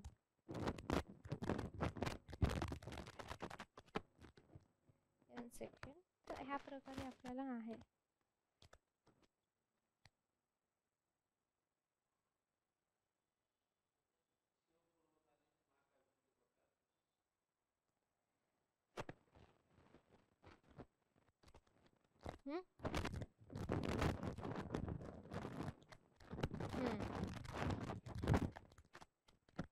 ती पण शिवपूर्व म्हणजे बघा, जे आपण काय केलेलं आहे ना की बखर, आता जसं की आपण भाग पाडतो ना, समजा इतिहास आहे, सोप्या भाषेमध्ये सांगतो. आता बघा, इतिहास आहे, बरोबर आहे. तर इतिहास आपल्याला समजावा म्हणून आपण काय केलेलं, त्याच्या 3 भागांमध्ये काय केलेलं आहे, वर्गीकरण केलेलं आहे. कोणत्या? प्राचीन, मध्ययुगीन आणि समजा आधुनिक. ठीक आहे. मग प्राचीन मध्ये काय बाबा? नाही, आपण सध्या इतिहासाचं बघतोय म्हणजे इझिली समजण्यासाठी. प्राचीन मध्ये काय आहे की बाबा, मानव, मग तो काय घालत होता, मग तो पाला पाचोडा लावत होता, झाडाची पाने लावत होता कपडे म्हणून. त्याच्यानंतर काय आहे, मग चाकाचा शोध लागला, मग तो प्राणी मारून खायचा, प्राण्यांची शिकारे खायचा. मग हळूहळू अग्नीचा शोध लागला, मग तो मांस भाजून खायला लागला, मग त्याला कंदमुळांचा शोध लागला, मग तो फळांचा शोध लागला. हे सगळं कशामध्ये? ते प्राचीन. त्याच्यानंतर मध्ययुगीन मध्ये काय येतं, हे सगळं प्राचीन मध्ये गेलं, ते एक उत्क्रांती होतपर्यंत सारखं. समजा मध्ययुगीन मध्ये काय की कोणकोणते राज्य आले, त्याच्यामध्ये शिवाजी महाराज आहे, त्याच्यानंतर आपले बहामनी राज्य, चौल राज्य, मौर्य साम्राज्य, हे जे काही सगळे राज्य, आक्रमण वगैरे, हा जो काही काळ आहे साधारण 16व्या शतकावर, जे काही शतक वगैरे सगळं. आणि त्यानंतरच आता याच्यात पण अजून प्रकार आहे, प्राचीन मध्ये पण पूर्व प्राचीन, मध्य प्राचीन वगैरे, त्याच्यात नको पडायला. मग मध्ययुगीन मध्ये पण पूर्व हे वगैरे, मग त्याच्यानंतर संत वाङ्मय. आणि आधुनिक काळ म्हणजे काय की जो काही आपला स्वातंत्र्य मिळण्याचा काळ होता, राष्ट्रीय चळवळ आलेल्या, मुवमेंट्स आलेल्या वेगवेगळ्या, भारताला स्वातंत्र्य कशी मिळाले, भारताची फाळणी कशी झालेली आहे, प्रांत कसे तयार झाले, भारत पाकिस्तान फाळणी कशी झाली.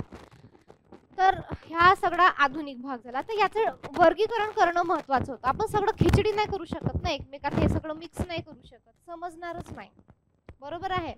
तर हे समजण्यासाठी काय आहे की आपल्याला वर्गीकरण करणं खूप गरजेचं आहे. ठीक आहे. हे समजण्यासाठी आपल्याला वर्गीकरण, तसंच बखरीचं सुद्धा आहे आपल्याला. बघ, आता बखरी समजण्यासाठी काय केलेलं आहे की त्याचं वर्गीकरण केलेलं आहे. ठीक आहे. कसं वर्गीकरण केलेलं आहे? 3 भागामध्ये. काय आहे, आता शिवाजीला, शिव काळाला महत्व ठेवलं आहे, शिव नावाने केलंय. कारण काय आहे, त्या काळाचं ते अपत्य होतं, महान राजा होता, सगळ्यांना माहित आहे, म्हणून आपण त्याला शिव काळ, शिव पूर्वकाल आणि शिव उत्तर काळ असं म्हणतो. तर बघा, शिवकालीन याचा अर्थ काय होतो? शिवकालीन याचा अर्थ हा होतो की शिवाजी महाराजांच्या काळामध्ये असलेलं आले. शिवपूर्व, पूर्व म्हणजे काय? आधीच. आता हे रेग्युलर क्लासला उपस्थित न राहिल्यामुळे असे प्रश्न आपल्याला येतात. ठीक आहे. आणि हे सगळं लिहून दिलेलं आहे. ठीक आहे. परत सांगूया. शिवकालीन आणि मग इथं काय होणार की शिव उत्तरकालीन म्हणजे नंतर. हे काय आहे, नंतर आलेलं, शिवाजी महाराजांच्या नंतरचं आलेलं, शिवाजी महाराजांच्या अगोदरचं आलेलं. पूर्व म्हणजे काय, अगोदरचं आले नाही. शिवकालीन म्हणजे प्रॉपर शिवाजी महाराज ज्या काळात होते त्या काळात. तर बघा आता ह्या काळामध्ये बकरी लिहिल्या गेल्या तर फार काही बकरी लिहिल्या गेल्या नाही, अगदी हातावर मोजण्या इतक्या 2-4 बकरी लिहिल्या गेल्या. तर त्याच्यामध्ये कोणकोणत्या बकरी आहे शिवपूर्वकालीन बकरीमध्ये, तर महकावितीची बखर आहे, त्याच्यानंतर आहे राक्षस तागडेची बखर आहे. बघा ज्यांनी लिहिलं नाही त्यांनी लिहून घ्या शिवपूर्वकालीन बकरी कोणत्या कोणत्या. लिहा शिवपूर्वकालीन बकरी. सगळ्यात जुनी बखर आहे महकावितीची बखर उर्फ माहीमची बखर.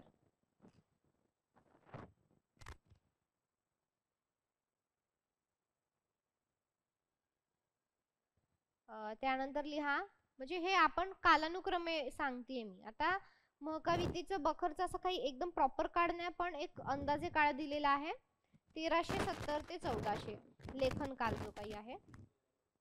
एक मिनिट, हा शके आहे. इसवी सन 1448 ते 1478. 1448 ते 1478.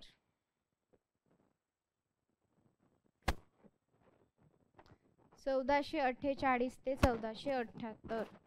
ठीक आहे. आता तुम्ही म्हणाल की बाबा इतकं कोण लिहितं, तर कसं आहे, आपण हे जेव्हा आपण पाहिलं होतं की ही जी काही सुटी सुटी बखर आहे, येत गेले लिहत गेले जोडत गेले, येत गेले लिहित गेले जोडत गेले. ठीक आहे. तर हे अशा प्रकारचं आहे हे सगळं. ठीक आहे. त्याच्यामुळं इतका जो काही काळ आहे तो. त्याच्यानंतर नेक्स्ट दुसऱ्या क्रमांकाची आहे राक्षस तागडीची बखर.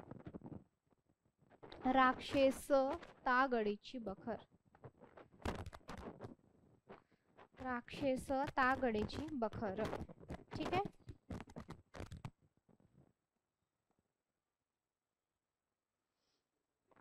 इसवी सन लिहा 1565 ते 1566.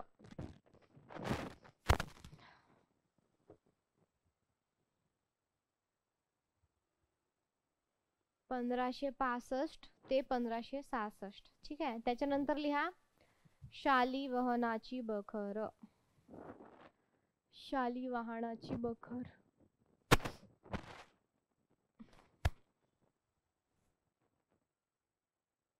आता बघा असं काही खूप असा परफेक्ट त्यांनी कार्यकाळ दिलेला नाही, पण वि. क. राजवाडे यांच्या मतानुसार आहे की पहिल्या शतकापासून ते 3ऱ्या शतकापर्यंत साधारण हिचा काळ जो काही आहे तो राहिलेला आहे. झालं. ह्या 3च बकरी होत्या फक्त की ज्या शिवपूर्वकालीन बकरी होत्या. फक्त 3 बकरी होत्या. काय हो सांगितलं ना 1500. एक मिनिट, 1565 ते 66 सांगितलं ना. काय हो, शालिवाहनाचा काळ नाही दिलेला, फक्त इसवी सन पूर्व पहिल्या शतकापासून ते 3ऱ्या शतकापर्यंत असं आहे.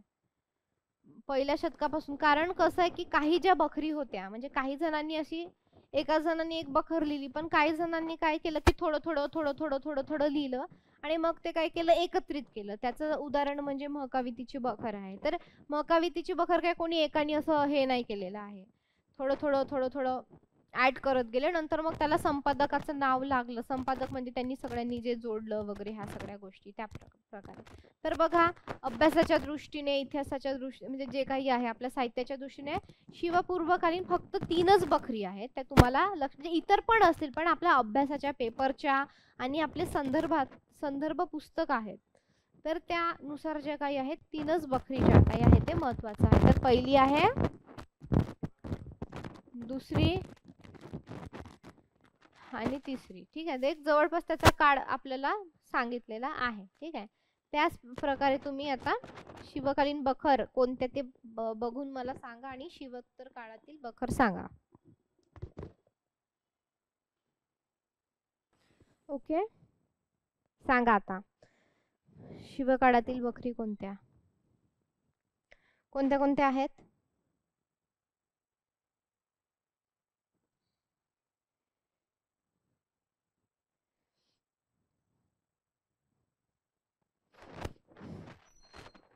तर सभासद बखर महत्वाची, भाऊसाहेबांची वगैरे हे सगळं तुम्हाला लक्षात ठेवायचं आहे. ठीक आहे, आता क्लिअर, हे कन्फ्युजन दूर झालं.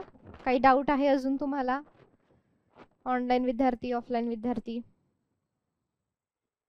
ठीक आहे, काही कन्फ्युजन नाही? ठीक आहे, तर आता शिवकालीन तर लिहिलेलं आहे आणि शिवोत्तर सुद्धा लिहिलेलं आहे. का याच्यामध्ये अजून शिवकालीन वगैरे लिहून घ्यायचे आहे तुम्हाला? शिवकालीन कोणत्या आणि शिवोत्तर कोणत्या लिहून घ्यायचे आहेत का त्या?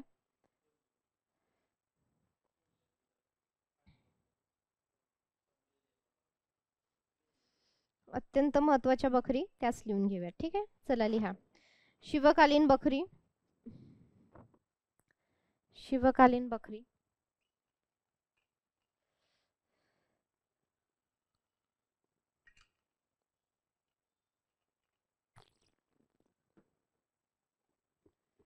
सभासदाची बखर,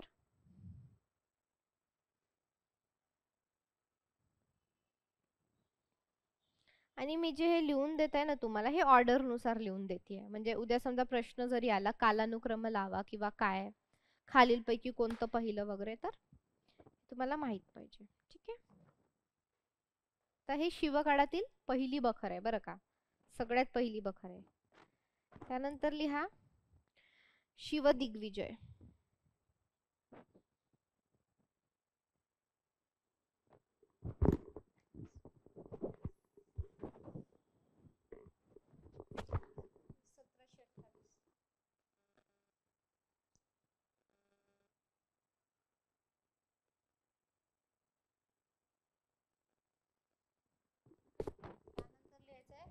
रघुनाथ यादव चित्रे उर्फ चित्रगुप्त,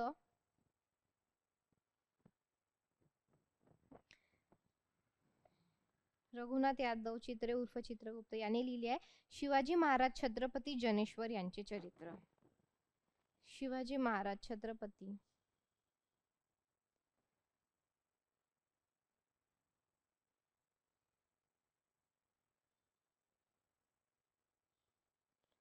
शिवाजी महाराज छत्रपती यांचे चरित्र, ते साधारण इसवी सन 1761 मध्ये लिहिलेलं आहे. 1761.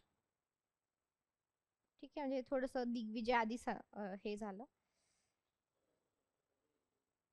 सभासद बखरचं इसवी सन नाही दिलंय, पण ती शिवकाळातली सगळ्यात पहिली बखर आहे. आपल्याला काही दिलेलं नाहीये त्याचं, हे त्याचं आपल्याला दिलेलं आहे, पण ते शालिवाहन शकेमध्ये दिलेलं आहे, त्याच्यामुळे ते लिहून काही फायदा नाही फारसा.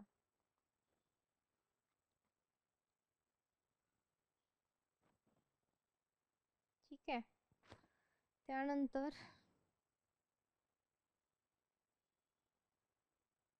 भोसले वंशचरित्र,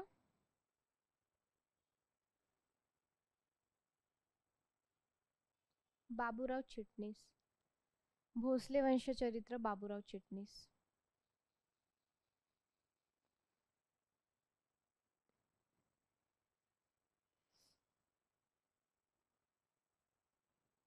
ठीक आहे, ओके, याचा पण काही लेखन काढ दिलेला नाही.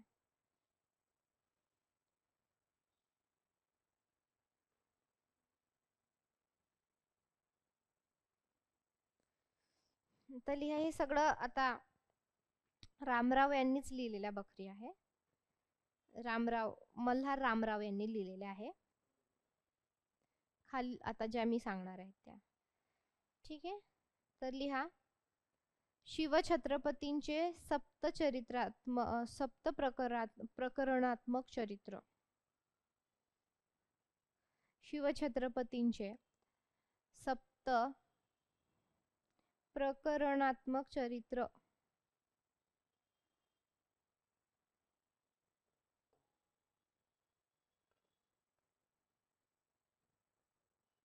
दुसरं लिहायचं आहे संभाजी राजे आणि थोरले राजाराम यांची चरित्रे.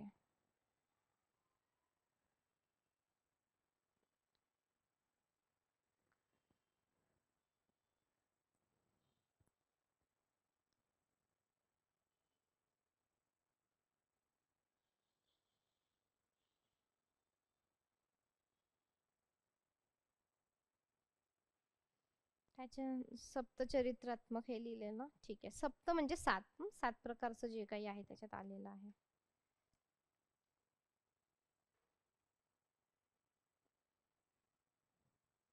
हनुमंत स्वामीकृत समर्थांच्या बखरी.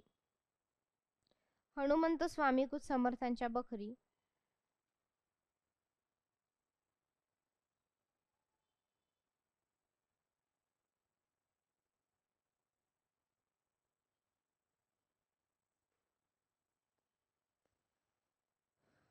ठीक आहे.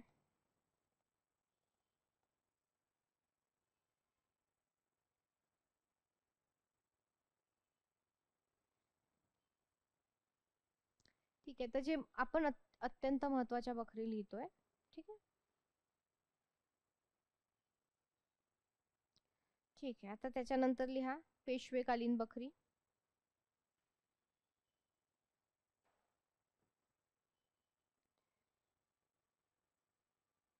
पानिपतची बखर.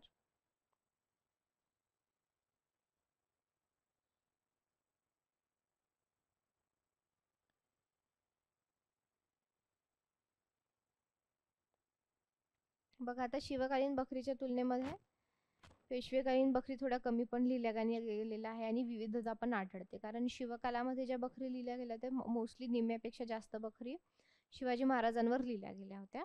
आणि पेशवेकालीन ज्या काही बखरी आहेत ते पानिपतचं युद्ध असेल बघ, वेगळी वेगळी चरित्रे, काहीतरी घटना वगैरे असं वेगवेगळे विषय त्यांचे राहिलेले होते. ठीक आहे. पानिपत पानिपत जे काही आहे पानिपतची बखर कोणी लिहिली आहे? रघुनाथ चित्रगुप्त. रघुनाथ यादव चित्रगुप्त यांनी पानिपतची बखर लिहिलेली आहे. ठीक आहे. यादव चित्रगुप्त.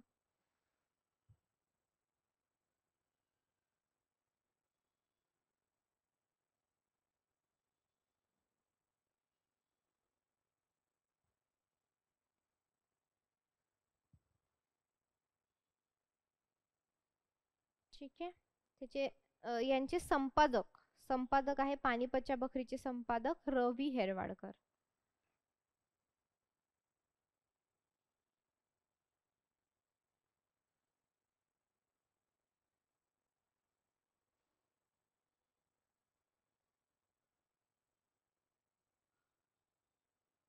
रवी हेरवाडकर संपादक. संपादन करणे म्हणजे हम्म, हम्म, हम्म, हम्म.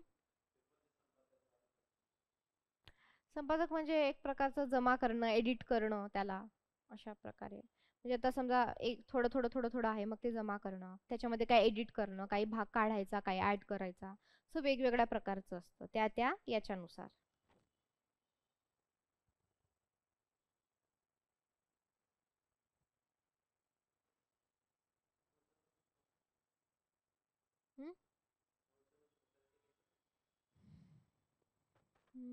हो. भाऊसाहेबांची बखर. तर भाऊसाहेबांची बखर जी आहे ती हा आपलं पानिपतच्या रणसंग्रामचा सविस्तर वृत्तांत देणारी आहे. ठीक आहे.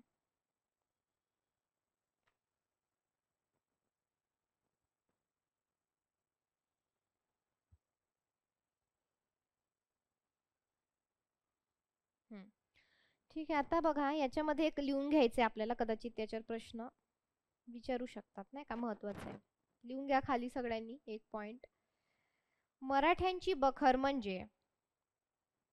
मराठ्यांची बखर म्हणजे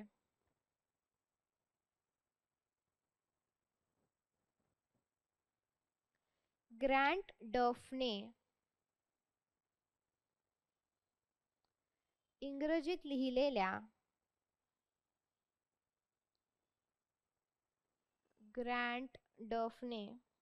इंग्रजीत लिहिलेल्या मराठ्यांच्या इतिहासाचे, म्हणजे हिस्ट्री ऑफ मराठाज असं लिहा इंग्लिश मध्ये ब्रॅकेट मध्ये.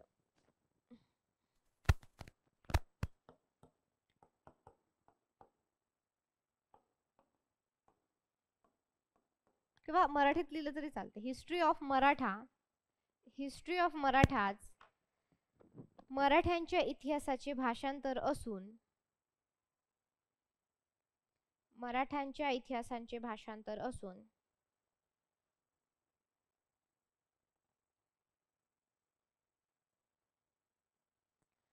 ते कॅप्टन डेव्हिड केपन, ते कॅप्टन डेव्हिड केपन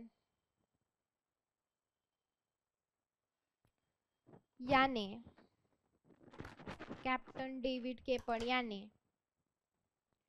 बाबा साने, बाबा साने यांच्या मदतीने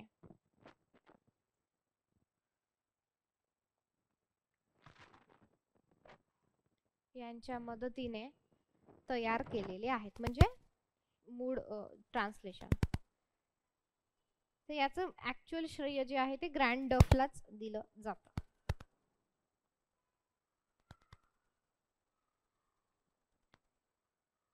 ठीक आहे.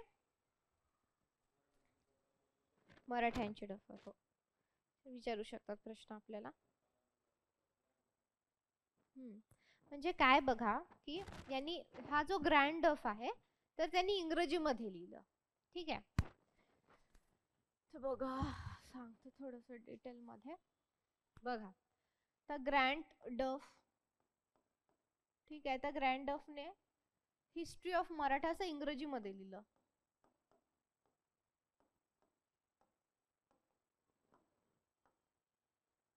ठीक आहे, हिस्ट्री ऑफ मराठा. ठीक आहे, हे इंग्रजीमध्ये होतं. मग याचं काय केलं, भाषांतर केलं. कोणी केलं, डेव्हिड केपन.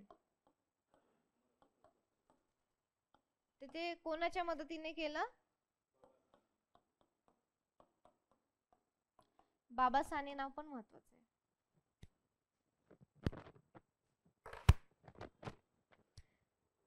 मराठ्यांच्या इतिहासाचं भाषांतर आहे. ठीक आहे. मराठ्यांची बखर म्हणजे ग्रँड डफने इंग्रजीत लिहिलेल्या हिस्ट्री ऑफ मराठा, मराठ्यांच्या इतिहासांचे भाषांतर असून ते कॅप्टन डेव्हिड याने बाबा साने यांच्या मदतीने ते भाषांतर केलेलं आहे. ठीक आहे, समजलं, क्लिअर, याच्यात काही डाऊट नाही ना. हे महत्वाचं आहे कारण बघा असं मराठी लोकांनी खूप लिहिलेले आहे मराठी, पण एका इंग्रजी माणसाने ब्रिटिशाने लिहिणं त्याला म्हणजे जे थोडं वेगळं असतं, जे थोडं अपवादात्मक असतं, बऱ्याचदा त्याच्यावर प्रश्न येतात. असंही आपल्याकडे एक दिसून आलेलं आहे. ठीक आहे, आज्ञापत्र झालेलं आहे, बखर झालेलं आहे. अजून काही तुम्हाला याच्यात डाऊट आहे का, विचारून घ्या आताच. मग आता परत बखर घ्यायला आपल्याकडे वेळ नसणार आहे नंतर, मग बखर वगैरे. ठीक आहे, आता बघा अजून एक गोष्ट क्लिअर. बऱ्याच जणांना वाटते का बखर कुठे आहे, कोणत्या घटकामध्ये आहे, तर घटक बघूया. बघा आता बखर जो काही आहे तो एक वेगळा साहित्य प्रकार आहे. म्हणजे पूर्ण वेगळा साहित्य प्रकार म्हणजे काय, की बखर म्हणजे काय, त्याचं स्वरूप काय आहे, त्याचं उद्दिष्ट काय आहे, किती प्रकार आहे, काय आहे, कोणते आहे, कोणकोणते आहे, कोणी कोणी लिहिलं, म्हणजे हे जे काही सगळं एकंदरीत बखर हे साहित्य म्हणून आपल्याला हे घटक 8 मध्ये आहे. घटक 8 मधला उपघटक आहेत, बरोबर आहे. त्याच्यानंतर घटक 10 मध्ये काय आहे, फक्त आणि फक्त आपल्याला साहित्य कृती आहे, हे आपल्या सगळ्यांनाच माहित आहे. म्हणून आपल्याला काय केलेलं आहे, सभासदाची जी बखर आहे ती फक्त अभ्यासाला आहे. तर हे आपलं झालेलं आहे आणि हे सुद्धा आपलं झालेलं आहे.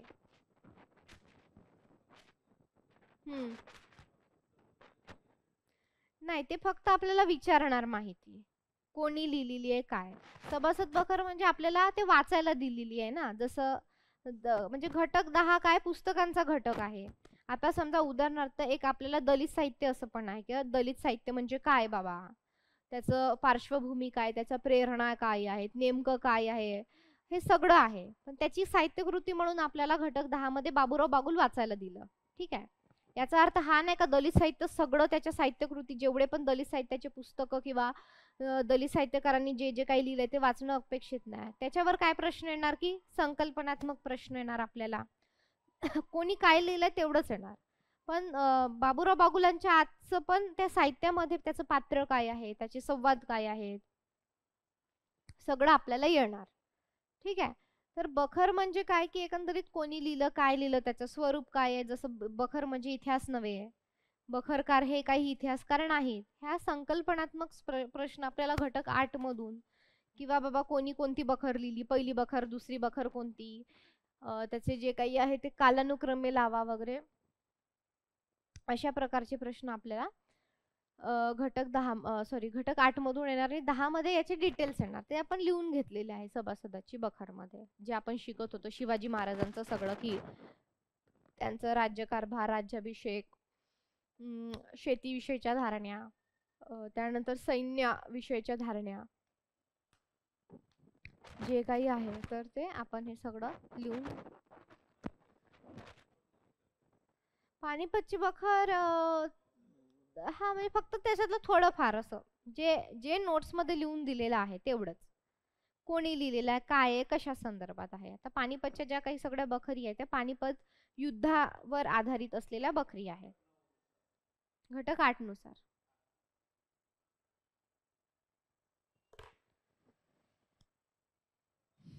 अजून काय?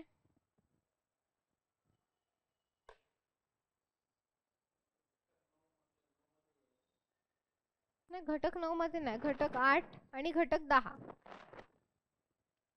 घटक 10 आपल्याला साहित्यकृती बद्दल आहे ना, तर एक साहित्यकृती त्यांनी दिलेली आहे.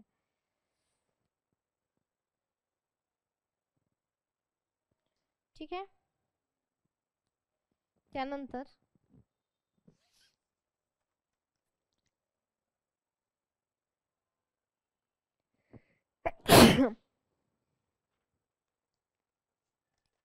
एक वाक्य लिहून घ्या. मराठी बखरीतील फारशीचे स्वरूप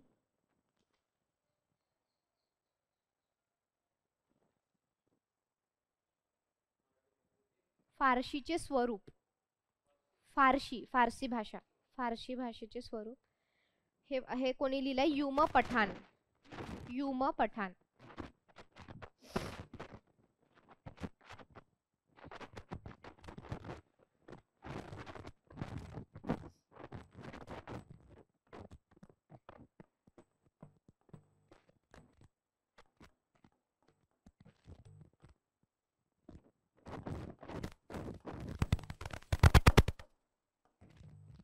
फारसी कोणी असं लिहितात, असंही लिहितात, दोन्ही बरोबर आहे.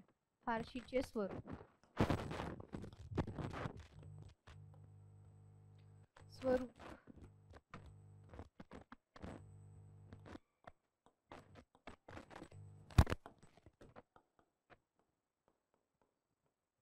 युम पठाण कोण आहे?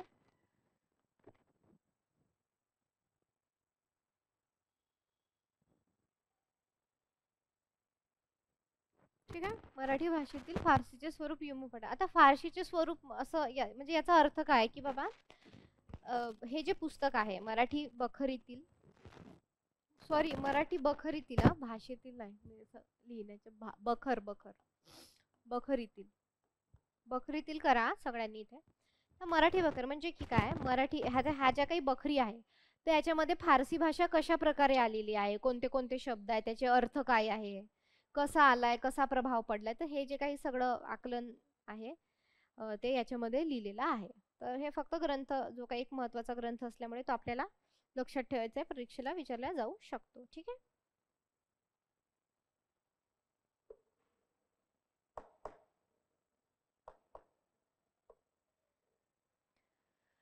तर अशा प्रकारे हे आहे बघा. ठीक आहे. अजून काय तुम्हाला डाऊट आहे? तर बघा उद्या कदाचित उद्या अकॅडमीला सुट्टी असेल दसरा निमित्त, रविवारची पण सुट्टी आहे. तर बघा सगळ्यांनी एक होमवर्क गृहपाठ करायचंय. बघा तुम्ही जसं जसं क्लास सोबत जाणार, अभ्यास करा, तसं तसं तुम्हाला लक्षात राहणार. एन परीक्षा आहे आणि अभ्यास करतो असं होणार नाही. गृहपाठ होमवर्क सगळ्यांनी लिहायचं आहे. निराली पब्लिकेशन मधले बखर पूर्ण वाचायचं आहे. हे घटक 8 मध्ये आहे, मी तुम्हाला सांगितलं आहे. घटक 8 मधलं आणि घटक 10 मधलं आणि प्लस आपले नोट्स, हे तुमचं गृहपाठ आहे. त्यानंतर याच्यामधलं निराली पब्लिकेशन मधलं आज्ञापत्रे वाचायचं आहे. ठीक आहे. हे तुमचं होमवर्क आहे, तुम्ही व्यवस्थितपणे करा हे होमवर्क. हो ठीक आहे. थांबूयात आपण इथेच.